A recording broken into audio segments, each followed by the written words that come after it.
Psaume 31. En toi, Éternel, j'ai confiance, ne me laisse jamais confus. Délivre-moi par ta justice. Inclinez vers moi votre oreille, délivrez-moi vite, sois mon roc ferme, une maison très solide qui me sauve. Car tu es mon rocher et ma forteresse, alors, à cause de ton nom, guide-moi et guide-moi. Sortez-moi du filet qu'ils m'ont caché, car tu es ma force.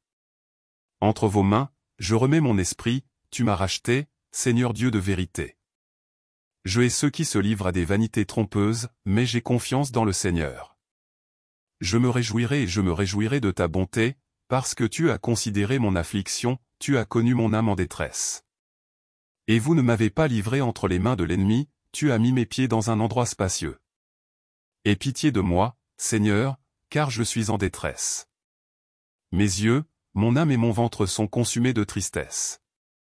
Car ma vie se passe dans le chagrin, et mes années dans les soupirs, ma force s'affaiblit à cause de mon iniquité, et mes os sont consumés. J'étais un opprobre parmi tous mes ennemis, même parmi mes voisins, et une horreur pour mes connaissances, ceux qui m'ont vu dans la rue se sont enfuis. Je suis oublié dans leur cœur, comme un mort, je suis comme un vase brisé. Car j'ai entendu les murmures de beaucoup, la peur était partout, pendant qu'ils se consultaient contre moi, ils essayèrent de m'ôter la vie. Mais j'ai eu confiance en toi, Seigneur, et dit, tu es mon Dieu. Mon temps est entre vos mains, délivre-moi des mains de mes ennemis et de ceux qui me persécutent. Fais briller ta face sur ton serviteur, sauve-moi par ta miséricorde. Ne me laisse pas confus, Seigneur, car je t'ai invoqué. Laissez les méchants confus et muets dans la tombe. Que se taisent les lèvres menteuses qui parlent mal avec orgueil et mépris contre les justes. Oh! Combien grande est ta bonté, que tu as gardée pour ceux qui te craignent, que tu as travaillé pour ceux qui se confient en toi, en présence des enfants des hommes. Vous les cacherez, dans le secret de votre présence, aux injures des hommes, tu les cacheras dans un pavillon, à l'abri du conflit des langues. Béni soit le Seigneur, car il m'a fait preuve d'une merveilleuse miséricorde dans une ville sûre. Car j'ai dit dans ma hâte, je suis retranché devant tes yeux, néanmoins, vous avez entendu la voix de mes supplications, lorsque je criais vers vous. Aimez le Seigneur, vous tous qui êtes ses saints, car le Seigneur garde ceux qui croient et récompense abondamment ceux qui pratiquent l'orgueil. Soyez forts, et il fortifiera vos cœurs, vous tous qui espérez dans le Seigneur. Bonjour. Aujourd'hui, nous réfléchirons sur le psaume 31, une puissante prière de confiance et de supplication dans laquelle David exprime à quel point il place sa foi et sa sécurité dans le Seigneur, même dans les moments de détresse. À partir de ces mots, nous plongerons dans un voyage de renforcement personnel et de connaissance de soi, apprenant à rester ferme et confiant, quels que soient les défis auxquels nous sommes confrontés. Le psaume 31 commence par une affirmation de foi, en toi, Seigneur, j'ai confiance, ne me laisse jamais confus. Nous voyons ici une demande de libération fondée sur la justice divine. Au milieu de notre angoisse, cette phrase nous rappelle que Dieu est le rocher où nous trouvons la sécurité et la paix. Lorsque nous reconnaissons Dieu comme notre force, nous apprenons à avoir confiance qu'il est à nos côtés et qu'au moment opportun, il agira en notre faveur.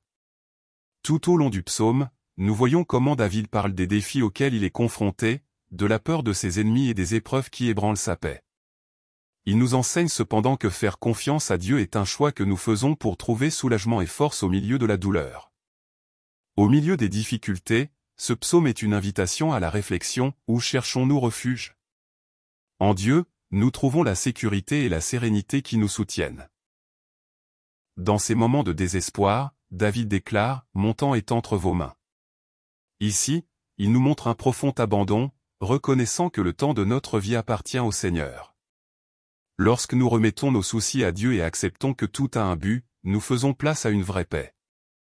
Tout comme David, lorsque nous remettons nos moments entre des mains divines, nous comprenons que chaque situation, aussi difficile soit-elle, nous façonne et nous renforce. Au verset 24, nous sommes encouragés à fortifier notre cœur, soyez forts, et il fortifiera votre cœur. Cela nous rappelle que le voyage spirituel demande des efforts, du courage et du dévouement. Fortifier le cœur signifie travailler sur notre foi, prendre conscience de nos faiblesses et travailler à les surmonter. Cet effort quotidien nous conduit à la croissance personnelle et à la connaissance de soi. Le psaume 31 est un guide pour nos vies, offrant un message de courage et de résilience. Tout comme David, nous sommes tous confrontés à des périodes de défis et d'insécurité. Mais c'est entre les mains de Dieu que nous trouvons le repos. Et c'est en faisant confiance à sa bonté et à son amour que nous transformons nos afflictions en moments de renforcement et de croissance spirituelle. Puissions-nous toujours nous rappeler, efforcez-vous, et il fortifiera vos cœurs. C'est la vraie confiance, que Dieu ne nous abandonne jamais, qu'il est notre force et notre refuge, surtout en période de tempête. Réfléchissez, lorsque nous remettons notre vie entre les mains de Dieu, nous trouvons non seulement la paix, mais aussi la force de faire face à n'importe quel défi. Si ce message a parlé à votre cœur, aimez, partagez et rappelez-vous que Dieu est toujours avec vous. Puissiez-vous continuer sur le chemin de la connaissance de soi, en cherchant toujours à vivre avec intégrité, foi et courage. Que Dieu vous bénisse. Merci d'avoir regardé et à la prochaine fois.